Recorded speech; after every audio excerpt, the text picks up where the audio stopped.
Hello, everyone. Thank you for watching. Um, I've been trying to record this forever, and because of what's it's Veterans Day, so thank you to everyone who has served in the military, including my family members, Grandpa Riley, Grandpa Stuber, my dad. So that's my wall of family members that's in our kitchen because family always seems to gather around the kitchen no matter how much effort I put into making the dining room look pretty. Anyway, so it's Veterans Day. Thank you for all who served.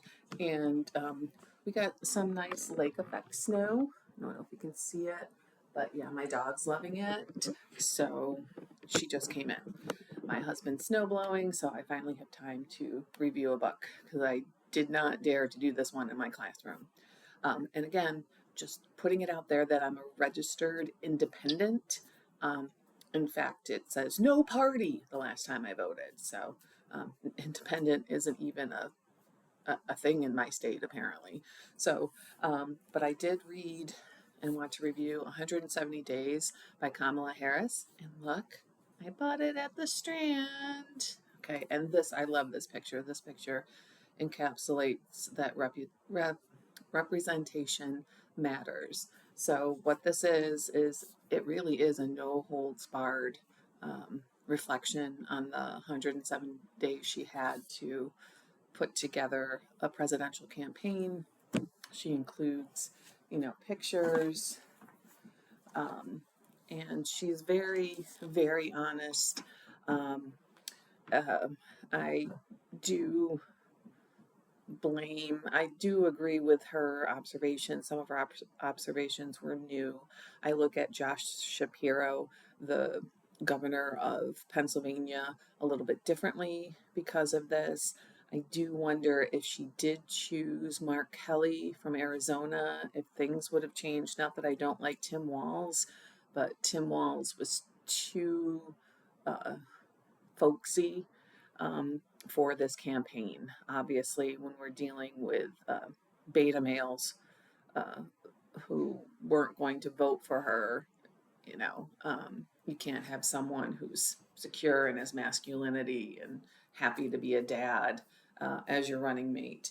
And when I first heard George Clooney's recent comments about what she did wrong, I was like, shut up, George Clooney, you've done enough damage. But he was just mimicking. He must have read her book and said the same thing, that she was running against a record that wasn't hers, just because she was vice president. And when you just look and you reflect, um, it's really hard for incumbents to win re-election, it seems, in modern history. So I go back to the day with Gerald Ford and Jimmy Carter and all those other presidents. Um, Al Gore losing to George Bush. So, he's the one that you really can look at. He was Clinton's vice president, but he was being compared to Clinton in all the worst ways and nothing that was good. And of course, you can't claim to invent the internet when you didn't, those types of things. So, again, it's just a reflection, and it's pretty impressive as to what she was able to accomplish in so few months. And she was right there. It wasn't a landslide, no matter what he says.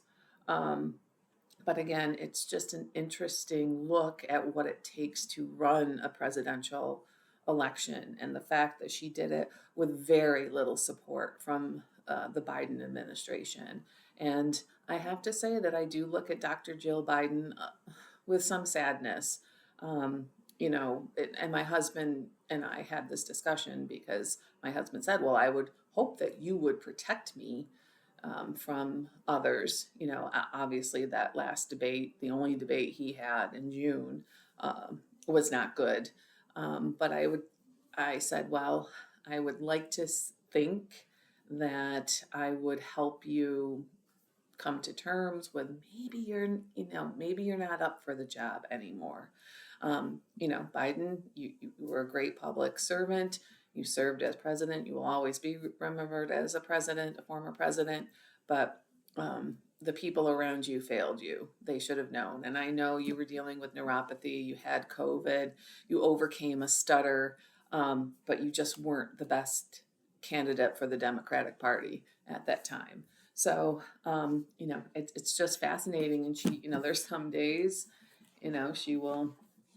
she will have long entries, and then there are other days where it's like you could tell she was just exhausted from the day and it was a paragraph.